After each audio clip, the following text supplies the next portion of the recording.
പിതാവിൻ്റെയും പുത്രൻ്റെയും പരിശുദ്ധാത്മാവിൻ്റെയും നാമത്തിൽ ആമേൻ. എൻ്റെ പ്രിയപ്പെട്ട സഹോദരങ്ങളെ, ഒരു നല്ല സായാഹ്നത്തെ ഓർത്ത് നല്ല ദൈവത്തിന് നന്ദി പറയുന്നു. ഒരു നല്ല ദിവസം കൂടി പകൽക്കാലം ജീവിച്ച് സായാഹ്നം വരെ ജീവിക്കാൻ അവിടുന്ന് അനുവദിച്ചു. ഞാനും നിങ്ങളും ജീവിച്ചിരിക്കുന്നു. ഞാൻ പലപ്പോഴും ദൈവത്തോട് ചോദിച്ചിരിക്കുന്നൊരു ചോദ്യമുണ്ട്: എന്തിനാണ് വെറുതെ ഈ വാർദ്ധക്യത്തിലിട്ട് മനുഷ്യനെ കൊണ്ട് വിഷമിപ്പിക്കുന്നത്? ഞാനിങ്ങനെ മറ്റൊരു ചോദ്യം ചോദിക്കുന്നത് ഇങ്ങനെയാണ്: എന്തിനാണ് അവർക്ക് സ്വന്തം കാര്യം ചെയ്യാൻ മേലാതാകുമ്പോൾ അവരെ അങ്ങ് വിളിച്ചാൽ അത് നല്ല കാര്യമല്ലേ? ഞാൻ അതിനുവേണ്ടി പ്രത്യേകമായിട്ട് പ്രാർത്ഥിച്ചപ്പോൾ എനിക്ക് കിട്ടിയ മറുപടി: നീ പ്രാർത്ഥിക്കുന്നത് എന്താണെന്ന് നിനക്കറിയില്ല. ഞാൻ പറഞ്ഞു, കണിശമായിട്ടും അറിയാം. കാരണം അവരും കഷ്ടതയിൽ, അവരുടെ വീട്ടുകാരും നോക്കുന്നവരും ഒക്കെ കഷ്ടതയിൽ. വെറുതെ എന്തിനു വിഷമിപ്പിക്കുന്നു? ദൈവത്തിൻ്റെ പരിശുദ്ധാത്മാവ് സംസാരിച്ചത് വാർദ്ധക്യത്തിലൂടെ ദൈവം മനുഷ്യനെ ശുദ്ധീകരിക്കുന്നു. അതന്നെ അങ്ങനെ പറയുന്നു, ശുദ്ധീകരിക്കുന്നു. ആ ചിന്തയിലിരിക്കുമ്പോൾ പരിശുദ്ധാത്മാവ് പറഞ്ഞു, ആരോഗ്യമുള്ള കാലത്ത് അറിവില്ലായ്മ മൂലം ഒരുപാട് തെറ്റുകളും കുറ്റങ്ങളും ഒക്കെ ചെയ്തു പോയി മനുഷ്യൻ. മദ്യപിക്കുകയും കലഹിക്കുകയും വഴക്കുണ്ടാക്കുകയും വെല്ലുവിളിക്കുകയും ഒക്കെ ചെയ്ത മനുഷ്യൻ. പക്ഷെ വാർദ്ധക്യത്തിലായപ്പോൾ ഈ ആരോഗ്യമെല്ലാം പോയി. ആരോഗ്യമെല്ലാം പോയപ്പോൾ ആ ചിന്തിക്കുന്നത് എങ്ങനെയാ? 100 പേരെ ചെറിയ തെരുവ് പറഞ്ഞ നാവായി. പക്ഷേ ഇപ്പം നാവെടുത്തുനിന്ന് സംസാരിക്കാൻ പോലും പറ്റുന്നില്ല. ഒത്തിരി പേരെ ദുഷിക്കുകയും ഒരുപാട് പേരെ തല്ലാനൊരുങ്ങുകയും പേടിപ്പിക്കുകയും ഒക്കെ ചെയ്തതാ. പക്ഷേ ഇപ്പോൾ ഇരിക്കുന്നിടത്തു നിന്നൊന്നും മാറിയിരിക്കാൻ പറ്റുന്നില്ല. അപ്പം ഇങ്ങനെയൊക്കെയുള്ള അവസ്ഥകളിലൂടെ കടന്നു പോകുമ്പോൾ ഈ ആളിൻ്റെ ഉള്ളിലുണ്ടാകുന്നൊരു ചിന്ത ഇതാണ്: ദൈവമേ, എന്തെല്ലാം മണ്ടത്തരം കാണിച്ചു. വാർദ്ധക്യം ഉണ്ടെന്നറിയാമായിരുന്നു, പക്ഷെ വാർദ്ധക്യം ഇങ്ങനെയാണെന്ന് ഇപ്പോൾ ഈ അനുഭവത്തിൽ വന്നപ്പോഴാണ് മനസ്സിലായത്. ഇങ്ങനെയായിരുന്നു വാർദ്ധക്യമെന്ന് പണ്ടേ അറിവുണ്ടായിരുന്നെങ്കിൽ ഒരിക്കലും ഇത്രയും വലിയ വഴികളിൽ വേണ്ടാത്ത കാര്യങ്ങളൊന്നും ചെയ്യത്തില്ലായിരുന്നു. മര്യാദക്കാരനായിട്ട് ജീവിച്ചാലും അവിടുന്ന് എന്നോട് കരുണയായിരിക്കണമേ. അപ്പോൾ ഒരു കാര്യമുള്ള സത്യമാണ്: മനുഷ്യ ജീവിതത്തിൽ സഹജമായി ഉണ്ടാകാവുന്ന കുറവുകളും പോരായ്മകളിൽ നിന്നും ഒരു മടക്കയാത്രയും ഒരു അനുതാപവും ഒരു ഏറ്റുപറച്ചിലുമൊക്കെ ഉണ്ടാകാനുള്ള സാധ്യതയുണ്ട്. എനിക്കത് ഇഷ്ടപ്പെട്ടു. അടുത്തൊരു കാര്യം പരിശുദ്ധാത്മാവ് പറഞ്ഞത്, വാർദ്ധക്യത്തിലാകുമ്പോൾ മറ്റുള്ളവരെ പറ്റി കുറച്ചുകൂടെ കരുതലോടെ ഓർക്കും. തൻ്റെ കൂടെ ജോലി ചെയ്തവരും തൻ്റെ കൂടെ യാത്ര ചെയ്തവരും തൻ്റെ സഹോദരങ്ങളും അയൽക്കാരും തൻ്റെ വാർദ്ധക്യം വരെയുള്ള ജീവിതത്തിൽ തന്നെ സ്വാധീനിച്ച മനുഷ്യരെയും തന്നെ ചീത്ത പറഞ്ഞ മനുഷ്യരെയും ഒക്കെ ഓർക്കും.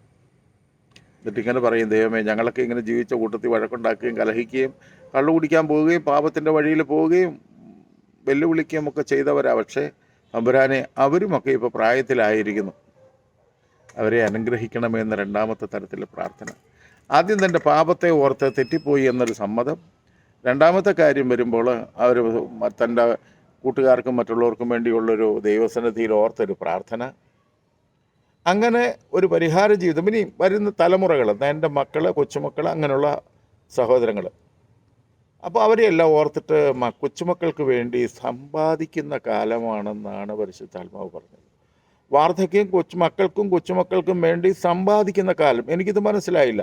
വീണ്ടും ഞാൻ അതിനെപ്പറ്റി ധ്യാനിക്കാനും ചിന്തിക്കാനും തുടങ്ങിയപ്പോൾ വളരെ സത്യമാണ്. ആരോഗ്യമുള്ള കാലത്ത് ഭൗതികമായ സമ്പത്ത് സമ്പാദിച്ചു മക്കൾക്കും തലമുറകൾക്കും വേണ്ടി കൊടുക്കുന്ന മനുഷ്യൻ വാർദ്ധക്യത്തിലാകുമ്പോൾ ഭൗതിക മുതൽ സമ്പാദിക്കാൻ കഴിവില്ലാതാകുകയും ആ കാലഘട്ടങ്ങളിൽ ഈ ദൈവസന്നിധിയിൽ കണ്ണുനീരോടെ പ്രാർത്ഥിച്ചിട്ട് എൻ്റെ കുഞ്ഞുങ്ങളെ കാത്തുകൊള്ളണമേ, അനുഗ്രഹിക്കണമേ, കൂടപ്പുറപ്പുകളെ അനുഗ്രഹിക്കണമേ എന്ന് പ്രാർത്ഥിച്ച് കൂടുതൽ നന്മയിലും വിശുദ്ധിയിലേക്കും കടന്നു വരും.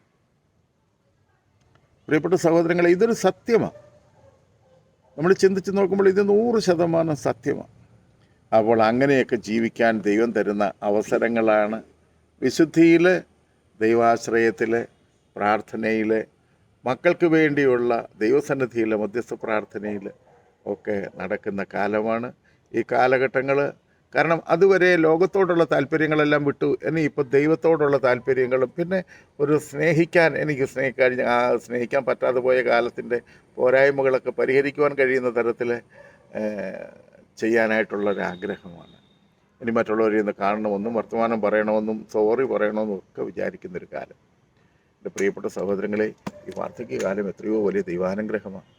അങ്ങനെ ഓരോ ഭാഗങ്ങളിലും വന്നുപോയ തെറ്റുകളും കുറ്റങ്ങളും ക്ഷമിക്കുകയും മറ്റുള്ളവരെ വേദനിപ്പിച്ചതിന് മാപ്പ് ചോദിക്കുകയും ഇനിയുള്ള കാലം എത്രയുണ്ടെന്ന് അറിയത്തില്ലല്ലോ, ദൈവമേ ഞങ്ങളോടൊക്കെ കരുണയായിരിക്കണമേ എന്ന് തലമുറകൾക്ക് വേണ്ടി മക്കൾക്ക് വേണ്ടിയൊക്കെ പ്രാർത്ഥിക്കുവാനുള്ള ഒരു കാലഘട്ടമായിട്ട് മാറുന്നു. നമുക്ക് തിരിച്ചറിയാം. നമ്മുടെ വാർദ്ധക്യം ഒരിക്കലും ഒരു നാശമോ ശാപമോ കഷ്ടതയോ അല്ല. നമ്മെ കഷ്ടതയിലൂടെ ശുദ്ധീകരിച്ച് കഷ്ടത സഹനശീലം ആത്മധൈര്യം പ്രത്യാശയും ഉളവാക്കുന്നുവെന്ന് നാം അറിയുന്നു. പ്രത്യാശ നമ്മെ നിരാശരാക്കുന്നില്ല. കാരണം ദൈവത്തിൻ്റെ സ്നേഹം പരിശുദ്ധാത്മാവിലൂടെ നമ്മുടെ ഹൃദയങ്ങളിലേക്ക് ചൊരിയപ്പെട്ടിരിക്കുന്നു. റോമാലേഖനത്തിലാണ് നമ്മളിത് വായിക്കുന്നത്. ദൈവത്തിൻ്റെ സ്നേഹം പരിശുദ്ധാത്മാവിലൂടെ നമ്മുടെ ഹൃദയങ്ങളിലേക്ക് ചൊരിയപ്പെടുമ്പോൾ സന്തോഷത്തോടെ ആത്മാർത്ഥതയോടെ അത് സ്വീകരിച്ച് കൂടുതൽ നന്മയിലും വിശുദ്ധിയിലും പ്രാർത്ഥനയിലും ജീവിക്കുവാൻ വാർദ്ധക്യത്തിലായിരിക്കുന്ന എല്ലാവർക്കും സാധിക്കട്ടെ. അതിനുവേണ്ടി ദൈവത്തിൻ്റെ പരിശുദ്ധാത്മാവ് എന്നെയും നിങ്ങളെ സഹായിക്കട്ടെ. ആമേൻ. ഇത് കൊള്ളാമെന്ന് തോന്നുകയാണെങ്കിൽ ഒന്ന് ഷെയർ ചെയ്യണമേ. നിങ്ങളുടെ അഭിപ്രായങ്ങൾ കൂടെ കമൻറ്റുകളിലൂടെ ലൈക്കും ഷെയറും ഒക്കെ നമുക്ക് കർത്താവിൻ്റെ നാമത്തിൽ മുന്നോട്ട് പരസ്പരം പ്രോത്സാഹിപ്പിച്ചുകൊണ്ട് മുന്നോട്ട് പോകുവാൻ സാധിക്കട്ടെ. ആമേൻ.